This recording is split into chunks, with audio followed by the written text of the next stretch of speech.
Así que voy a invitarle a que inmediatamente abran sus Biblias en el libro de Efesios. Efesios capítulo 1, versículos del 3 al 6.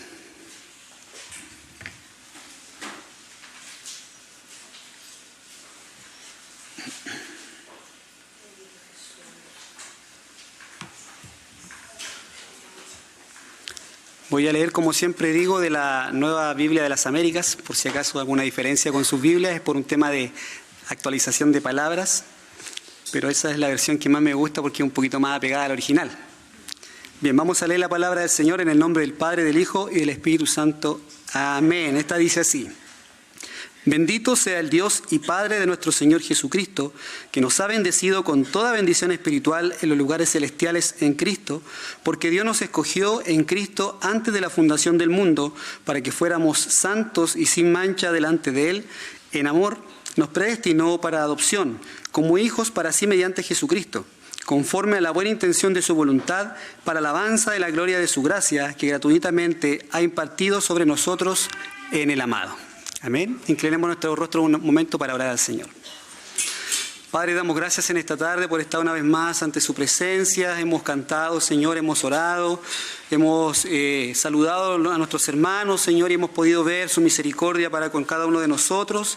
Y queremos, Señor, en esta hora también que usted pueda hablarnos, Señor, a través de su palabra, sabiendo que somos totalmente imperfectos, sabiendo que somos incapaces de conocer su mente y su corazón, pero a través de lo que usted nos deja escrito, Señor, podemos entender en cierta forma sus propósitos y quién es usted para con nosotros. Dios mío, bendíganos en esta tarde, bendiga a quienes oyen, bendígame a mí también para predicar, para que el mensaje también pueda hacer vida en mi vida primeramente. En el nombre de Jesús se lo pedimos. Amén.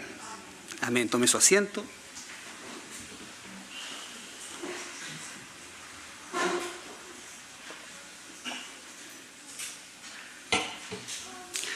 Bien, el tema que vamos a tratar hoy día, como usted ha visto ahí en las redes sociales, tal vez ha compartido, ha visto en las redes sociales de la iglesia, es una adoración de gratitud.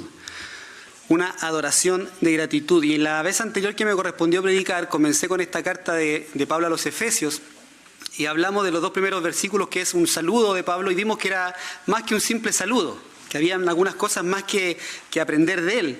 Y ahora, cuando continuamos con la carta, nos damos cuenta que normalmente un libro de la Biblia o una carta de la Biblia tiene una sección que se llama doxología, que es al final de las cartas, donde se entregan todas las bendiciones después de haber enseñado toda la carta y de haber mostrado todas las doctrinas. Al final viene una doxología o una alabanza. Pero aquí Pablo, en su particular estilo, lo hace al principio. Después del saludo comienza con una doxología.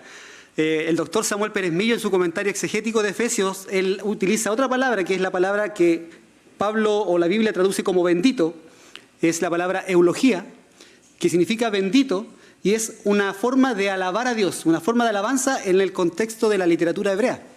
Y aquí comienza con esta frase, que es maravillosa, y yo me imaginaba a Pablo cuando estaba escribiendo o dictando esta carta, de cualquiera de las dos formas que lo haya hecho, no me lo imaginaba diciendo así como echado para atrás, cansado, apoyado sobre un mesón, diciendo bendito sea el Dios y Padre. No, tiene que haber estado, ¿cierto?, eufórico, y tiene que haber estado diciendo bendito el Dios y Padre de nuestro Señor Jesucristo, que nos ha bendecido con toda bendición espiritual en los lugares celestiales en Cristo. Tiene que haber estado de una manera eufórica tratando de expresar con estas palabras su alabanza para Dios. Pero lo raro y lo diferente de esta carta es que, como les decía, comienza alabando a Dios antes de siquiera decirnos nada. Antes de que él dijera por qué es que Dios merece esa bendición, esa alabanza que él está entregando, comienza haciéndolo. Entonces es importante que nosotros vamos a aprender aquí, y como yo soy corista y toda mi vida he sido corista y toco instrumento, lo vi desde el punto de vista de la música. Si pudiéramos ver desde el versículo 3 al 14, que es toda esta sección de alabanza, y podríamos hacerlo como una canción, dividirla en estrofas. Las estrofas serían, por ejemplo, desde el versículo 3 al 6, la primera estrofa. La segunda estrofa sería del versículo 7 al 12. Y por último, los versos 13 y 14. Y usted dirá, ¿por qué hice esa separación de estrofas en esta canción que Pablo le eleva al Señor? Y es porque cada una de estas secciones termina con una frase que es para alabanza de su gloria, que es como el coro o el estribillo de la canción. Si usted lee el versículo 6, dice: para alabanza de la gloria de su gracia que gratuitamente ha impartido sobre nosotros en el amado. El versículo 12, seamos para alabanza de su gloria. Y el versículo 14 finaliza también con la frase para alabanza de su gloria. Es decir, todas las alabanzas que Pablo hace en estos versículos y todas las enseñanzas que él nos va a entregar son para alabanza de la gloria de Dios. Por lo tanto, este cántico que nosotros vamos a estudiar hoy día y en los próximos sermones también, la verdad es que me vi bastante tentado a hacerlo completo, pero eran demasiados versículos y quiero tratar de extraer lo que más pueda de cada parte de ellos, así que tomé solamente desde el 3 al 6. Ahora también lo importante es que en esta introducción Pablo hace también en cada una de estas secciones una adoración sobre cada una de las personas de la Trinidad. Eso es importante. La primera sección exalta, ¿cierto?, al Hijo. Dice, porque Dios nos escogió en Cristo. ¿Cierto? Y aparece el Hijo redimiendo. En el versículo 4 sobre todo dice, porque Dios nos escogió en Cristo antes de la fundación del mundo para que fuéramos santos y sin mancha delante de Él. El Hijo redimiendo. Luego en el versículo 7, en Él tenemos redención mediante su sangre, el perdón de nuestros pecados, según la riqueza de su gracia. Ahí está el Hijo, en la anterior era el Padre destinando, ahora el Hijo redimiendo, y por último en el versículo 13 y 14, el Espíritu Santo sellando y garantizando nuestra salvación. Están las tres partes de la Trinidad, las tres personas de la Trinidad actuando en este cántico que Pablo está entonando en esta hora. Por eso es importante que estos detalles que muchas veces pasamos por alto en nuestra lectura así como diaria, los podemos ir observando a través de una predicación seccionada de este cántico. Ahora, por eso le coloqué como título, una adoración de gratitud, porque Pablo tiene en su corazón tanto entusiasmo por decir las cosas que va a decir, que no puede comenzar de otra manera que no sea bendiciendo el nombre del Señor. Y Él lo hace de esta manera espectacular. Bendito sea el Dios y Padre nuestro Señor Jesús. Hay una bendición. ¿Pero por qué? Y esto lo vamos a ver en tres motivos que Pablo obviamente está usando aquí para que nosotros podamos entender por qué Él está bendiciendo el nombre del Señor y por qué Él merece una adoración. La primera de ellas es que Dios nos ha bendecido en Cristo. Dios nos ha bendecido en Cristo, el versículo 3. Y yo sé que sin duda alguna todos los que están aquí presentes, en cualquier circunstancia de su vida o en el diario vivir, hemos sido bendecidos por Dios. El que diga lo contrario, ahí está la puerta. No, todos nosotros hemos sido bendecidos en distintas instancias en nuestro caminar cristiano. Desde que conocimos al Señor hemos visto cómo su mano providencial, ¿cierto?, ha estado con nosotros proveyendo también lo necesario, ha estado siempre en nuestro lado. Y normalmente cuando hablamos de bendición, siempre lo asimilamos a algo material. Y es porque nosotros venimos de una cultura evangélica, todos acá, ¿cierto?, venimos de un trasfondo evangélico donde la persona que daba un testimonio para contar alguna bendición siempre estaba relacionado a la sanidad o a la prosperidad, ¿cierto?, o al bienestar familiar. Entonces siempre nosotros asimilamos naturalmente, como seres humanos, asimilamos que bendición tiene que ver con algo material. Pero aquí, ¿qué es lo que nos está diciendo Pablo? Y él dice que somos benditos, dice, bendito sea el Dios y Padre nuestro Señor Jesucristo, que nos ha bendecido ¿con qué? Con toda bendición espiritual. Las bendiciones son espirituales. Obviamente Dios bendice y prospera, sí, eso lo creemos.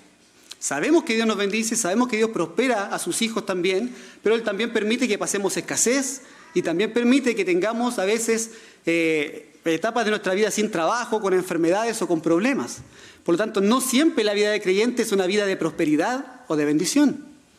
Entonces, entender estas cosas, que las bendiciones de Dios, las principales bendiciones de Dios son espirituales, nos ayuda para que nuestra adoración hacia Dios y nuestra alabanza de adoración no sea circunstancial. Es decir, cuando usted esté prosperado, usted va a venir acá a levantar sus manos y va a alabar al Señor y va a decir como Pablo, bendito sea el Señor, porque estoy bendecido, porque cambié el auto, porque me ascendieron en el trabajo. Pero cuando usted pierde esas cosas, esa gratitud muchas veces se va. Por eso entender que las bendiciones son espirituales y que están en Cristo Jesús en los lugares celestiales nos va a permitir que a pesar de la circunstancia que estemos viviendo, nuestra alabanza permanezca siempre en nuestra boca. Entonces eso es importante. Ahora, cuando malentendemos esto, obviamente llevado al extremo, es cuando suceden cosas y vemos lo que sucede hoy en día en iglesias donde todos los mensajes tienen que ver con una vida de prosperidad. Cuando pensamos en las bendiciones como cosas materiales y lo extrapolamos a algo ya mayor, Todos nuestros sermones y lo que escuchamos son prosperidad, bendiciones, sanidades, milagros y todas esas cosas que nosotros hemos escuchado por tanto tiempo. Pero entender que las bendiciones son espirituales nos ayudan para comprender realmente quién es Dios y cómo nosotros tenemos que alabarlo. Hay ahí un texto en Juan capítulo 4, versículos 23 y 24, donde habla acerca del tema de la adoración, respaldando esto que estábamos diciendo de que no debe ser circunstancial, sino que tiene que ser una adoración porque hemos sido bendecidos en Cristo. Y el texto dice, pero la hora viene y ahora es cuando los verdaderos adoradores adorarán al Padre en espíritu y en verdad, porque ciertamente a los tales el Padre busca que le adoren. Dios es espíritu y los que le adoran deben adorar en espíritu y en verdad. Y cuando hablamos de adorar en espíritu, tenemos que entender que tiene relación a que la adoración del creyente sale de un nuevo nacimiento espiritual. Una persona del mundo no puede adorar al Señor en espíritu porque esa persona está muerta espiritualmente. Entonces, cuando nosotros recibimos la bendición espiritual de la vida nueva, de la regeneración, entendemos que podemos adorar al Señor desde nuestro espíritu, desde nuestro ser transformado, desde nuestro ser que ahora entiende la misericordia del Señor y puede alabar a Dios libremente. Y cuando lo decimos que es en verdad, se refiere a que entendemos las verdades bíblicas que nos hablan de quién es Dios, de por qué estamos aquí, como decía nuestro hermano Moisés delante, hablando de la elección, ¿cierto? Que también lo vamos a tratar en un momento más. Entendemos que a raíz de esas verdades bíblicas podemos entregar nuestra alabanza más allá, como decía delante, de las circunstancias que estemos pasando. Yo sé que aquí hay muchos que están pasando circunstancias difíciles en este tiempo. Tenemos a nuestra hermana Pati que hoy día está solita porque nuestro hermano Félix está hospitalizado, ¿cierto? Operado. Nuestro hermano Carlos con su esposa que también lo habíamos echado de menos, pero están también complicados de salud. Hermana Juanita y así, en fin, varios, la mamita Lili, que están enfermos, pero tener estas palabras de esperanza, de saber que hemos sido bendecidos en el cielo, en lo espiritual, tienen que traer ánimo a nuestras vidas. Más allá de lo que estemos viviendo. Así que ánimo, hermano. El Señor le ha bendecido con toda bendición espiritual en los lugares celestiales. Ahora, para diferenciar y separar un poquito esto, ¿cuál es el motivo de nuestra alabanza? Es que Dios nos ha bendecido. ¿Con qué? Versículo 3, ¿cierto? Con toda bendición. ¿Qué tipo de bendición? Espiritual. ¿Dónde? En los lugares celestiales, o literalmente, como dice la Biblia en el griego, dice en el cielo, literalmente en el cielo. ¿Y por medio de quién? De Cristo, ¿cierto? Entonces, verlo así, este versículo así separado, frase por frase, nos da la intención que Pablo tiene al escribir estas palabras. Demostrarnos que el hecho de que estemos bendecidos en bendiciones espirituales se refiere a que no están bajo nuestra naturaleza. Por lo tanto, no son bendiciones que van a perecer ni se van a corromper porque están en el cielo, en la presencia de Dios. Son bendiciones que son eternas, perpetuas en su presencia. No están bajo nuestra naturaleza que se pudre, que se corrompe y que el día de mañana va a perecer. Entender que esta bendición está en el cielo y no en la tierra donde todo es pasajero. En el cielo va a estar por siempre. Aquí en la tierra esto un día va a pasar. Y todo lo que tengamos acá que llamamos bendición nosotros muchas veces se va a terminar. Pero cuando están en los lugares celestiales en Cristo, entendemos que están en la gloria y son eternas. Nada de lo que hemos ganado en Cristo, o lo que Cristo ganó para nosotros, diciéndolo de manera correcta, es pasajero. Siempre las bendiciones que Cristo ganó para nosotros en la cruz del Calvario y en su vida piadosa son eternas y permanentes. Es por eso que cantar esta alabanza de adoración, hermano, tiene que ser para nosotros de sumo gozo. Entender que estamos en Cristo representados. Y el otro día cuando hablamos en la clase del día viernes sobre la justificación, tratamos un tema doctrinal que es la unión con Cristo. Para los que estuvieron, obviamente va a ser un recordatorio, y para los que no estuvieron, tienen un punto menos para la prueba, y además les va a servir para aprender. Cuando hablamos de la unión con Cristo, a través, ¿cierto?, de la justificación y de ser declarado justo delante del Padre por medio de los méritos de Cristo, significa que todo lo que Cristo ganó aquí en la tierra, en su vida, con su obediencia, en su muerte, en su resurrección y en el lugar de privilegio que hoy día está ocupando a la diestra del Padre, estamos nosotros siendo representados en Él. Estamos unidos en Cristo. Y esa es una doctrina hermosa, porque a veces nosotros nos miramos y decimos, yo no soy capaz de mantener mi salvación. Y me gustaría que alguien levantara la mano, como dice un cantante, que levante la mano, aquel que se sienta capaz de llevar su propia salvación hasta la eternidad? Ninguno. Es imposible. Es por eso que nuestra unión con Cristo y su victoria sobre la muerte y en la cruz sobre el pecado nos lleva al lugar de preeminencia, al lado del Padre, en los lugares celestiales, donde usted y yo estamos siendo representados por Él. Por eso cuando hablamos de la seguridad de la salvación y decimos que nuestra salvación adquirida una vez, es una vez y para siempre. ¿Por qué? Porque está en Cristo y no depende de nosotros. Son todas estas las bendiciones espirituales que hemos recibido de parte de nuestro Señor. Y en Colosenses, capítulo 2, versículos 2 al 14. Voy a tomar un poquito de agua. Colosenses 2, del 12 al 14, dice: vamos a ver todas las cosas que nosotros hemos sido representados en Cristo, en este texto. Habiendo sido sepultados con Él en el bautismo, sepultados con Él, primeramente, en el cual también han resucitado con Él por la fe en la acción del poder de Dios. Sepultados, resucitados, que lo resucitó de entre los muertos. Y cuando ustedes estaban muertos en sus delitos y en la incircuncisión de su carne, Dios les dio vida juntamente con Cristo. Sepultados, resucitados, vida con Cristo, habiéndonos perdonado todos los delitos, habiendo cancelado el documento de deuda que consistía en decretos contra nosotros, hablando de la ley, y que nos era adverso, y lo ha quitado de en medio, clavándolo en la cruz. Hermano, todos nosotros los que hemos creído en Cristo estamos representados en Él, estamos unidos a Cristo, y esa unión es una vez y para siempre. No hay forma de que usted pueda eliminar eso, si es que realmente ha creído en Jesús. Está representado en Él. Y eso es maravilloso porque nos da seguridad y certeza. Decir que estamos unidos a Cristo es mucho más que una frase cliché, una frase romántica para que nos sintamos bien. Es la realidad del creyente cuando ha sido regenerado y expuesto en los lugares celestiales con Cristo Jesús, sentado a la diestra del Padre. Estamos unidos, injertados a Él, pegados a Él, somos partícipes de Él, representados en Él, identificados con Él. Todo eso somos en Cristo. Por eso Pablo podía decir: bendito sea el Dios y Padre de nuestro Señor Jesucristo, que nos ha bendecido con toda bendición espiritual en los lugares celestes. Y aquí hay aspectos importantes que me gustaría destacar, y si usted puede tomar apuntes de ellos, genial.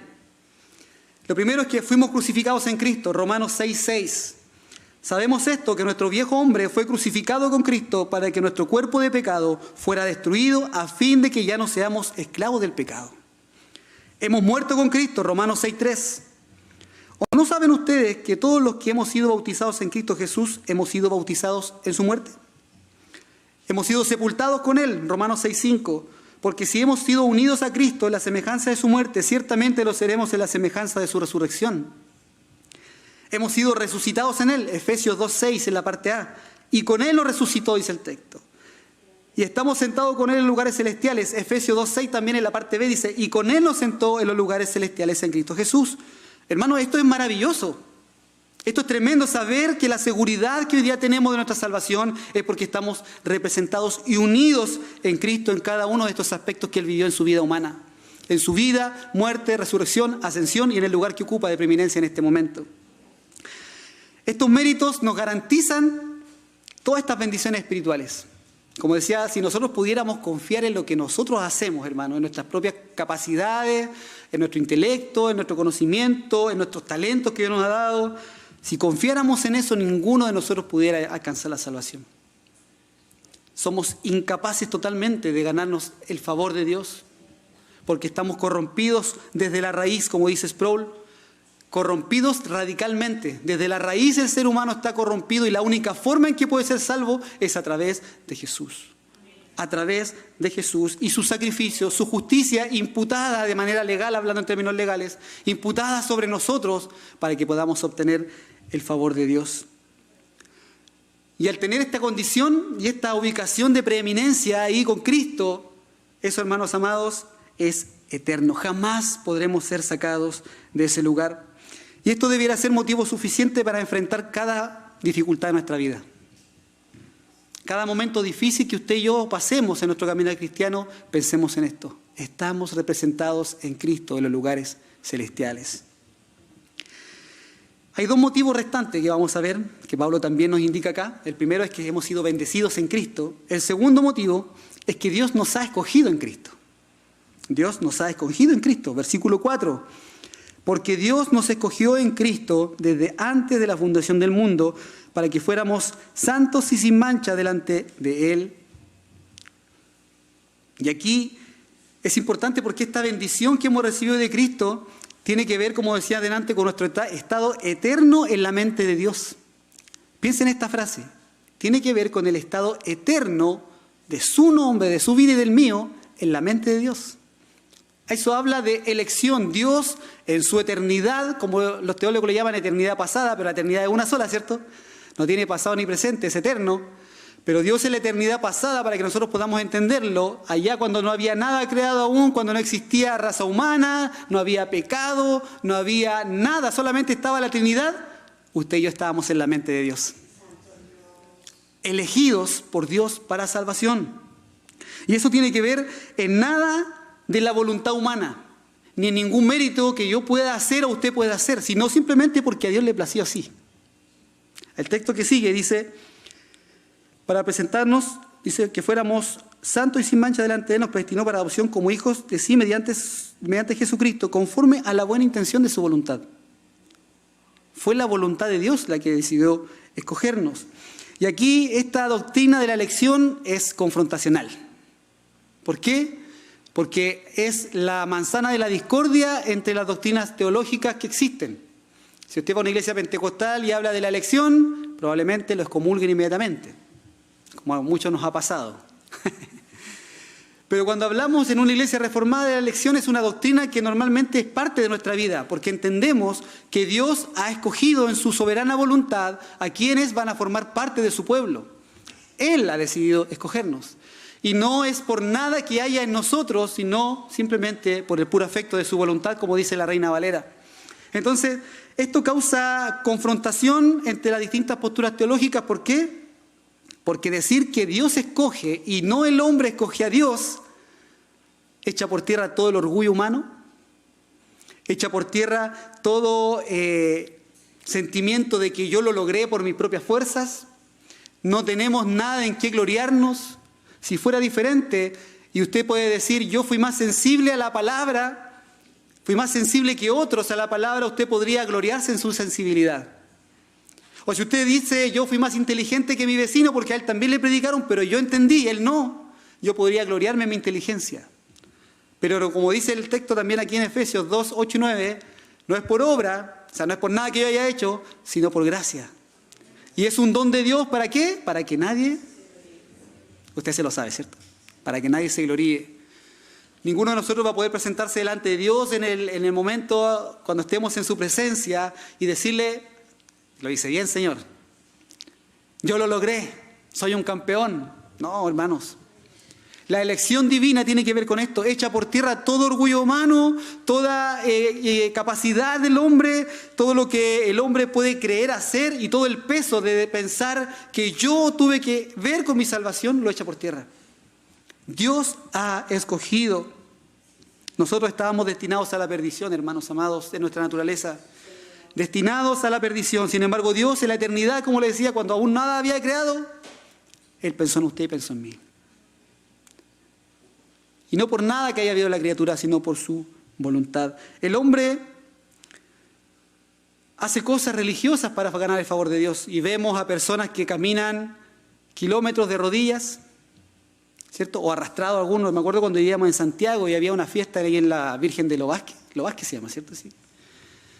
Hermanos, personas que iban semanas enteras a acampar y se iban caminando de sus casas a Lo Vázquez, que son muchos kilómetros, en la ruta 68, camino a Viña, y se iban de guata, hermanos, arrastrándose, o de rodillas hasta llegar al santuario porque pagaban una manda, intentando de alguna forma ganarse el favor de Dios. Y yo me imagino a Dios, pensando, para que la Biblia no lo dice, mirando a esas pobres criaturas y diciendo, mi ira está sobre ti. Aunque hagas lo que hagas, mi ira está sobre ti, porque eres un pecador. Y nada de lo que puedas hacer va a cambiar mi visión hacia ti. Pero cuando Dios nos ha escogido para salvación, y estamos bajo la ira del pecado, ¿cierto? Bajo la ira del Señor por nuestra condición en un momento de nuestra vida. Y recuerdo que el pastor Christopher nos habló hace unas semanas atrás también del llamamiento eficaz de Dios.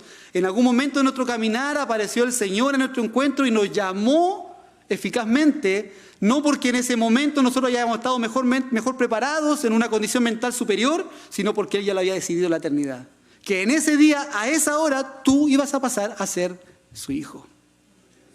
Hermanos, Dios nos ha escogido y eso es maravilloso. Dios escoge a su pueblo porque es su pueblo. Lo hace de cada tribu, de cada lengua y de cada nación, como dice la Escritura. Y escoge una esposa para su hijo.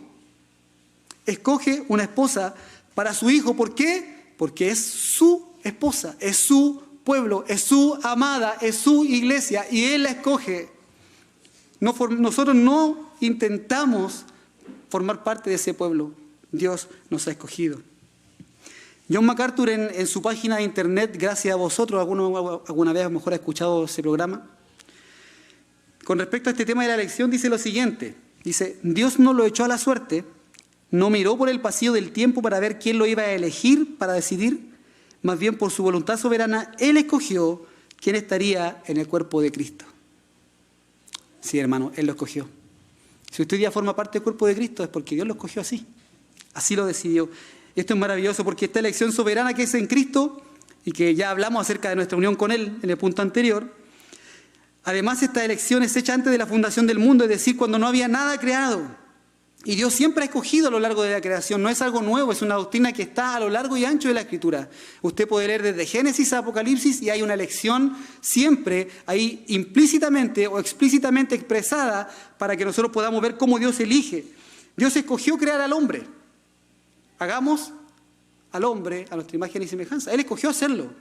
Luego de todos esos hombres escogió a uno y su familia para salvarlo en el arca. Luego escogió a un hombre para formar de él su nación, Abraham. Luego escogió a un pueblo, ¿cierto?, para darle leyes y para que fueran un pueblo santo, depositario de su palabra. Luego escogió a una mujer para que fuera la madre del Señor. Luego el Señor nacido escogió a 12 discípulos para que lo siguieran. Y dentro de esos 12 el Señor escogió a un traidor. Aún así, Dios está en control de todo y Él escoge. Y a lo largo de la historia ha escogido a hombres y mujeres, incluyéndonos a nosotros. Dios escoge, y es lo que la Biblia enseña, aunque a otras personas no les guste. Es así, Dios escoge. Y recuerdo en nuestro tiempo anterior cuando escuchamos sermones o escuchábamos la palabra del Señor y alguien se arrepentía, todos los que venimos de un contexto, ¿cierto?, que ya sabemos de dónde, para no mencionar, cuando predicábamos la palabra y alguien pasaba adelante y se arrepentía, ¿qué decíamos nosotros? Hoy día se ha escrito esa persona en el libro de la vida, ¿cierto? Y hay fiesta en el cielo. Yo lo dije. Porque es una realidad. Los que venimos de allá en algún momento lo hicimos. Pero después, entendiendo la palabra del Señor, entendemos que cuando un pecador se arrepiente, no es que él haya decidido de su propia naturaleza arrepentirse, sino que Dios hizo una obra regenerativa en él para que a través de esa nueva criatura el hombre pueda tener la voluntad de escoger y ser salvo. De decirle sí a Cristo a través de una nueva naturaleza. Y es más, la fiesta en el cielo no es por el pecador que se arrepiente, sino por Cristo que lo salvó. Los ángeles y las huestes celestiales no se dan vuelta hacia la tierra y decir, qué bien que lo hiciste, Andrés, porque te salvaste. No, se dan vuelta hacia el Señor y dicen, gloria a Dios porque tú salvaste a ese pecador. Toda la gloria es para el Señor. Bendito sea el Dios y Padre de nuestro Señor Jesucristo. Y hay dos textos que yo siempre uso normalmente para defender la seguridad de la salvación que se encuentran en Apocalipsis. Me gustaría que lo nombraran porque tiene que ver relación con el libro de la vida. Apocalipsis 13, versículo 8. Dice lo siguiente. Apocalipsis 13, 8. Dice, adorarán a la bestia todos los que moran en la tierra, cuyos nombres no han sido inscritos, ¿desde cuándo? Desde la fundación del mundo, en el libro de la vida del Cordero que fue inmolado. Es decir, el libro de la vida es un libro sellado desde la fundación del mundo, donde hay inscritos y donde nadie más puede ser inscrito, porque ya están todos los escogidos inscritos y los no escogidos como dice Apocalipsis, adorarán a la bestia, porque no estaban inscritos desde el comienzo de la fundación del mundo. Seguridad de la salvación, elección incondicional, todo en ese versículo. Y el mismo en Apocalipsis, capítulo 17:8, relacionado con lo mismo, dice, la bestia que viste y era y ya no existe y está para subir del abismo e ir a la destrucción, y los moradores de la tierra cuyos nombres nuevamente no se han escrito en el libro de la vida, ¿desde cuándo? Desde la fundación del mundo, una vez más. Se asombrarán al ver a la bestia que era y ya no existe, pero vendrá. Entonces vemos con claridad la doctrina de la elección, de tal manera que cuando un pecador se arrepiente, su nombre ya estaba escrito en el libro de la vida. Solamente que la salvación no había sido efectuada en él por medio del Espíritu Santo, pero ya había sido escogido y declarado y decretado y sellado que en algún momento de su vida ese hombre, esa mujer, iba a convertirse en hijo de Dios.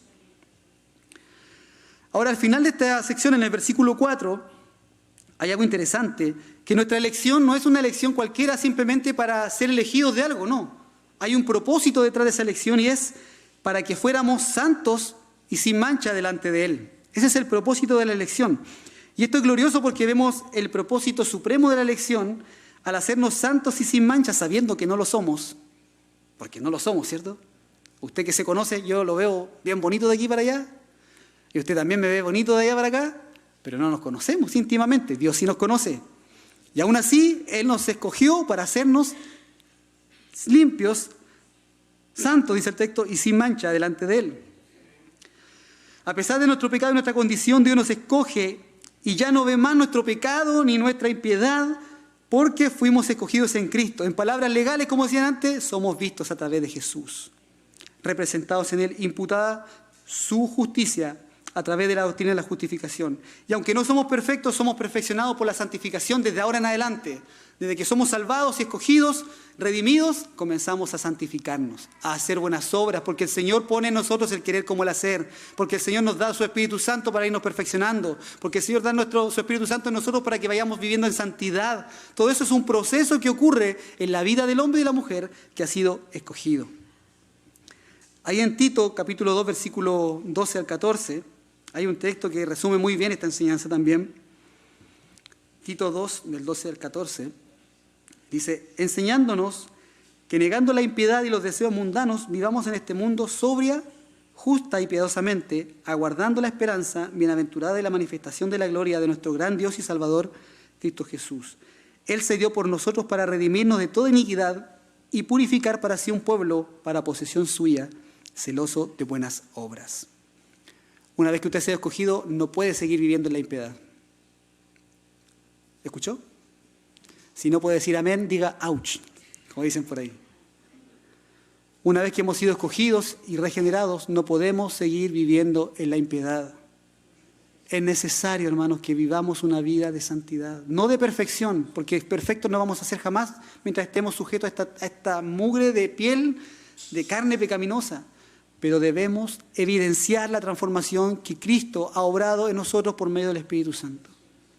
Debe haber transformación en nosotros. Y siempre yo pongo el ejemplo del carácter para no decir otro pecado. Pero siempre pongo este ejemplo, ¿cierto? Porque yo he escuchado a tanta gente decir esto. No, si el Señor me hizo así a mí con este carácter y yo así voy a morir y así tienen que quererme, así nomás. No, hermanos, el Señor hace una transformación completa. Todo es hecho nuevo, una nueva creación. Por lo tanto, tu carácter debe someterlo a la luz de la palabra para cambiarlo. Tus malos pensamientos, tus malos hábitos, tus malas palabras, todo debemos someterlo a la luz de la Escritura. Y aquí hay algo importante porque nosotros somos una iglesia en el camino de la reformación. Estamos reformándonos. Y eso nos ha llevado a aprender cosas nuevas, ¿cierto? Doctrinas que a lo mejor en otro tiempo no pensábamos aprender y que muchos a veces se les hace difícil, yo sé. Y que muchos somos confrontados a través de estas cosas. Pero somos una iglesia que está reformándose. Pero no significa eso solamente un conocimiento cognitivo intelectual. No decimos somos reformados porque no sabemos las 5 solas, o porque sabemos las 5 doctrinas de la gracia, o porque entendemos algo de los pactos, o porque entendemos alguna cosa de la elección divina, sino que somos reformados porque la palabra comienza a transformar nuestras vidas en el camino de la santificación. Si tú dices que eres reformado, pero sigues viviendo de la manera que vivías antes, hermano, tú no eres reformado. Simplemente has aprendido teología.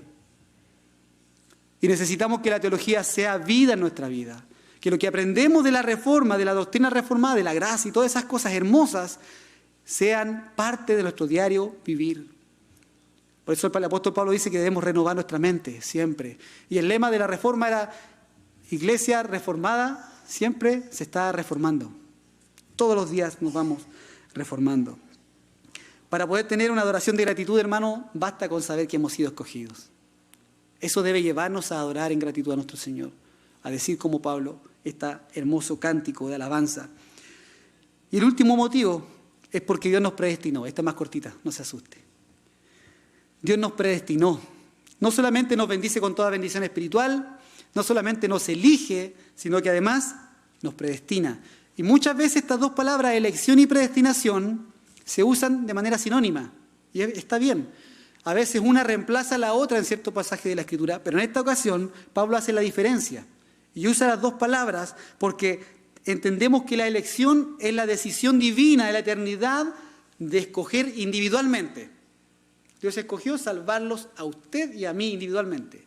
Y la predestinación, como la palabra misma lo dice, dar un destino previo o anticipado, es el lugar a donde Dios nos quiere colocar, a donde Dios nos quiere llevar. Hemos sido no solamente escogidos, sino que hemos sido escogidos con un propósito eterno. Eso tiene que ver con predestinación. Entonces, tanto los efesios, que son los destinatarios de la carta, ya lo habíamos olvidado un poco, pero los efesios son los destinatarios de la carta principalmente, y ahora también a nosotros los creyentes, hemos sido predestinados con un propósito. Y ese propósito lo indica también aquí el versículo 5. Nos predestinó para adopción. La doctrina de la adopción, también la vimos en la clase anterior, hablamos de justificación y adopción. Y cuando hablamos de adopción, normalmente en nuestro contexto cultural de hoy en día, entendemos, ¿cierto?, cuando una pareja adopta a un bebecito para hacerlo parte de su familia, ¿cierto? Y para poder entregarle, obviamente, todos los cuidados y todas las bendiciones y todos los amores y cariños y todo lo necesario para que ese niño se transforme en un hombre hecho y derecho, o mujer hecha y derecha. Pero en el contexto de Pablo, de la carta a los Efesios, cuando hablaba de adopción, donde él saca este término, ellos normalmente no adoptaban niños. Por el contrario, los niños eran normalmente abandonados en las calles, eran asesinados, eran esclavizados como artículos sexuales, aunque suene fuerte, eran cuidados para transformarlos en la prostitución más adelante, o vendidos como esclavos. Ese era el futuro de los niños en la sociedad romana de Pablo. Por lo tanto, el concepto de adopción que Pablo está teniendo aquí es el concepto de adoptar un adulto. ¿Por qué? Porque las familias adineradas de Roma, que no tenían herederos, lo que hacían era adoptar un criado o adoptar un hombre ya para que fuera el sucesor de la familia y perpetuara su apellido y perpetuara su legado. Por lo tanto, adoptaban a un adulto, no a un niño, a un adulto, para entregarle todos los beneficios de la familia, el apellido, las riquezas y todo lo suficiente para que ese hombre o mujer representara a la familia. Normalmente hombre, ¿cierto? Porque el hombre tenía como un valor legal más que la mujer en esa época. Eran adoptados para eso. Entonces, en ese contexto, Pablo está hablando de la adopción, de que ahora nosotros somos adoptados de manera consciente, no somos niños, ¿cierto? Somos de manera consciente adoptados, es decir, tenemos ahora la seguridad y la certeza en nuestra mente, en nuestro intelecto, en nuestro corazón, en nuestro espíritu, de que pasamos a ser ahora hijos de Dios, parte de su familia. Hemos sido bendecidos, escogidos y predestinados para ser adoptados hijos de Dios. Ahora nosotros podemos pertenecer a su familia y quisiera aquí hacer un breve comentario, un paréntesis pequeño con respecto a esto, pero cuando Dios nos escoge y nos adopta para su familia, Él no tiene dos familias, tiene una familia. Por lo tanto de judíos como de gentiles, el Señor ha formado un solo pueblo. Ahora, ¿por qué hago esta distinción? Porque hay muchas doctrinas hoy día que enseñan que Dios tiene un plan distinto para Israel y un plan distinto para la iglesia. Entonces escuchan de que hubo un bombardeo en Israel con Siria, ¡ay, aquí está el cumplimiento de Israel y la profecía! Y comienzan a buscarle significado a cosas que no lo tienen. El Señor de ambos pueblos hizo uno solo. Su iglesia, su pueblo, su herencia, la esposa de Cristo, una sola. Cristo no tiene dos esposas, tiene una sola. ¿Ya? Eso quería, así a grosso modo, en un paréntesis, explicarlo un poquito. Y hay un texto con respecto a esto aquí mismo en Efesios, que nos explica con mayor razón esto. Dice en Efesios 2, versículos 12 al 16. Me gusta este texto porque de la manera en que Pablo lo hace, siendo él judío y teniendo todo el amor patriótico que él tenía, dice estas palabras, dice: recuerden que en ese tiempo ustedes estaban separados de Cristo, excluidos de la ciudadanía de Israel, extraños a los pactos de la promesa, sin tener esperanza y sin Dios en el mundo. Está hablando a los efesios, iglesia gentil. Ustedes en otro tiempo, le dice, estaban totalmente lejos de los pactos, no pertenecían a Israel, nada, extraños, totalmente sin esperanza. Dice después: pero ahora en Cristo Jesús, ustedes que en otro tiempo estaban lejos, han sido acercados por la sangre de Cristo. Hermanos, qué hermoso este pasaje. Por la sangre de Cristo hemos sido acercados ahora a una nueva raza, podríamos decir, superior. Ya somos hijos de Dios en Cristo. Porque Él mismo es nuestra paz y de ambos pueblos, nuevamente, hizo uno, derribando la pared intermedia de separación, poniendo fin a la enemistad en su carne, la ley de los mandamientos expresados en ordenanzas, para crear en Él mismo de los dos un nuevo hombre, estableciendo así la paz para reconciliar con Dios a los dos en un cuerpo por medio de la cruz, habiendo dado muerte en ella a la enemistad. Un solo pueblo para nuestro Dios. El panorama de aquellos que no somos israelitas por generación era terrible, no teníamos ninguna opción, ninguna posibilidad, hermanos, ninguna posibilidad. Pero Dios ha decidido adoptarnos como hijos suyos, injertarnos en su familia. Y con eso gozar de todas las bendiciones. Al ser adoptados como hijos de Dios, además de ser parte de su familia, heredamos todas sus promesas. Todas las promesas que Él le dio a Israel también son cumplidas en nosotros, en la iglesia. Su nombre es puesto sobre nosotros. Hemos sido sellados por el Espíritu Santo. Su nombre es puesto en nosotros. Gozamos de los cuidados del Padre, ese amor paternal, los cuidados y la corrección también. No solamente los apapachos, sino también la corrección. Los podemos gozar porque decimos ahora: Abba Padre, Él es mi Padre. Tenemos amplia entrada en su presencia, como decía nuestro hermano Moisés delante. Podemos entrar libremente ante su presencia porque somos sus hijos, ya no somos enemigos, ni gentiles, ni desechados de Él, sino que ahora somos parte de su familia. Y además ha puesto sobre nosotros la garantía de la salvación. Pasamos de ser hijos de ira a ser hijos de Dios mediante Jesucristo por adopción. Y este pasaje, hermano, que leímos aquí en Efesios, nos demuestra el amor bondadoso de Dios hacia todos aquellos que Él salvó, cuya finalidad es el estribillo de esta canción: adoración de gratitud para alabanza de su gloria. Hermanos, hemos sido escogidos, predestinados y bendecidos en el Señor para alabanza de su gloria. No es para nosotros decir: yo soy hijo de Dios ahora y soy mejor que cualquiera. No, es para decir: gloria a Dios, bendito sea el Dios y Padre de nuestro Señor Jesús, que nos ha bendecido con toda bendición. ¿Tenemos motivos suficientes para elevar una adoración de gratitud al Señor? Tenemos motivos suficientes. Hermano, tú, que nadie daba un peso por ti, fuiste bendecido con toda bendición espiritual. Tú, que no valías nada para mucha gente, fuiste escogido por Dios. Tú, que tal vez nadie daba un peso por ti, eres hijo de Dios por adopción y hoy día estás seguro en sus manos, porque cuando estamos en las manos de Él, nadie puede arrebatarte de Él. Por lo tanto, hermanos amados, las circunstancias de la vida, lo que estés pasando, confía en el Señor, confía en tu Padre, que Él tendrá cuidado de ti. Es su promesa para nosotros. Por eso solamente podemos decir, como dicen los reformadores: soli Deo gloria. Toda la gloria es para el Señor. Bendito sea el Dios y Padre. No quiero que se vaya con esta frase en su mente. Cuando usted se vaya en su vehículo a su casa o caminando, vaya: bendito sea el Dios y Padre nuestro Señor Jesucristo, que nos bendijo con toda bendición espiritual en lugares celestes, en Cristo Jesús. En amor nos predestinó, nos adoptó y hoy día podemos ser parte de su familia. Gócese en eso, hermano. Cuando esté llorando, cuando esté sufriendo, que esta frase venga a su mente. Amén. Póngase de pie para orar al Señor y nos demos cuenta que tenemos mucho por qué bendecir su nombre, mucho por qué adorarle y elevar esta adoración de gratitud a nuestro Dios. Oremos al Señor. Padre, damos gracias en esta tarde por su palabra. Usted nos ha bendecido a través de ella, Señor, y nos